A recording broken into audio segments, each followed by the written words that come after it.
okay, we're past the turn and everything. And I replied to my boyfriend, maybe a little louder and harder to hear. I might have to hold this up here, which I will do. Anyways, yeah. So it was really hard to talk about it, but I think it's a little easier now. And the thing is, the placenta that I had is common in multiple babies, not singletons, but like, he's a singleton. That's a funny word to me. Like, they call them singletons. But then, like, the placenta was like velamentous. I don't know, I think I'm pronouncing it right, but that's where they first thought it was like a marginal, because like there's just the regular where the cord is attached where it's supposed to be, like in the main vein. Oh, I can put this back now.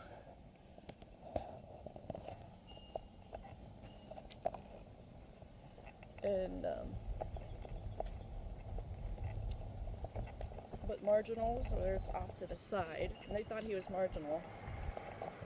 Well, I should have known that his cord was not attached in the right spot, because the other three, like I had to eat when they wanted to eat. Like, it was like, with him I didn't have to. Like, I didn't feel that deep gut. You know what I mean. If you've been pregnant, you get what I'm saying. So I was like, okay, marginal. So that's why I would have a lot of ultrasounds to make sure he's growing properly. And he was. He did, you know. Come to find out, after he's born and the placenta came out, it's velamentous, not marginal. So the velamentous means that it's like just attached to like the smaller veins instead of the main big vein on the placenta. So with that, it's high risk of rupturing, and you have to have a C-section.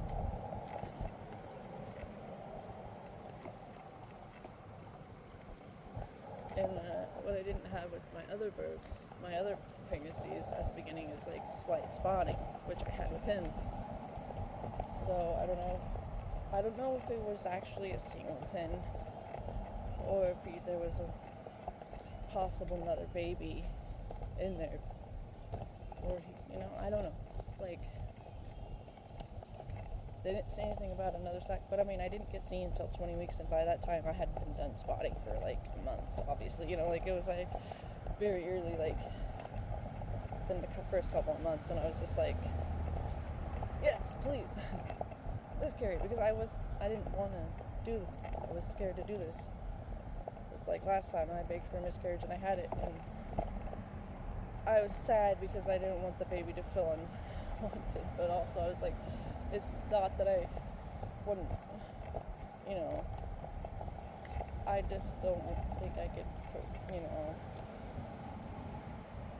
give them what they need and provide properly, because I'm autistic and I'm in burnout and all that stuff. I get overstimulated.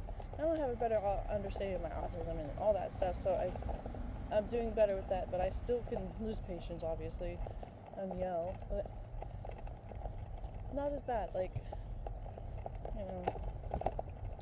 I'm actually really happy I don't feel trapped like with my other ones, because I was young and I didn't have very much support or help from the partner.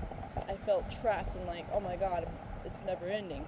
A lot of parents feel that way, and if you don't, that's fine, but if you do, it's fine to admit it. Like, a lot of parents actually feel that way because society's all pressure, like, programs us to have kids. You don't have to. I don't know, just... And I felt trapped in my relationships before, but this time, it's not like that. I took a while to adjust, but I feel home. I feel at home here in Minnesota now.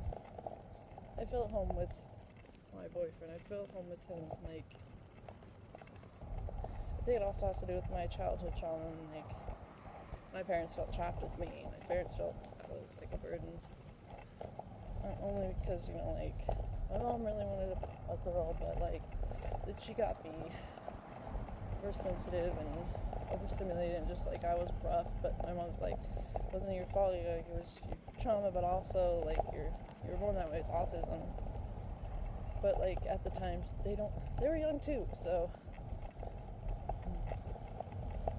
you know, they have their own trauma. But I have an understanding of it, but it doesn't mean you have to diminish that there's some fucked up shit you experienced, you know.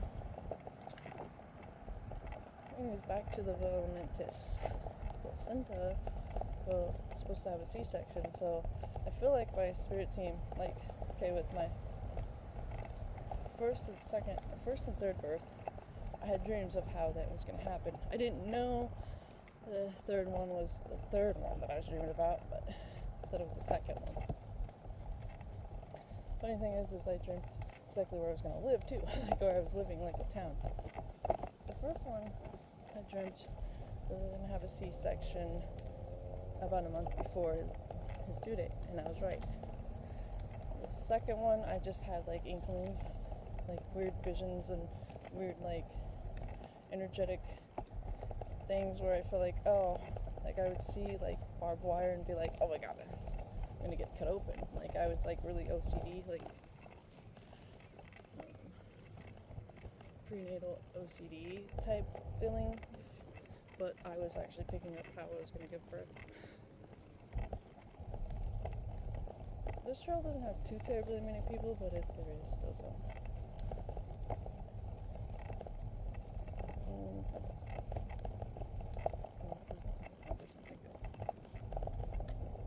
And the third one, I dreamt before he was even pregnant, I believe, with my second one. And I dreamt that I was gonna have a vaginal and then like a VBAC, and then I dreamt up what the pain was going to feel like exactly, and that I was living in Hastings, Nebraska, and I was there. And I dreamt, and the pain was the same until it switched to back labor. But I was like, I'm glad that it's back labor, because for some reason I feel like it's my back is taking the brunt of it more than I just feel like in my mind I was like, it's going to the less chance of rupturing. Actually, if you have repeat C-sections, you have a higher chance, like 0.03 or whatever, chance of rupturing your uterine rupture. Then if you have a VBAC, you have a chance, 0.01 chance of rupturing. So you have a lesser chance of rupturing with your uterus if you have a VBAC. You know. Now, obviously, there's some cases where you just need them, but like I think doctors just like really they get paid a lot for C-sections, so they obviously make them happen more often.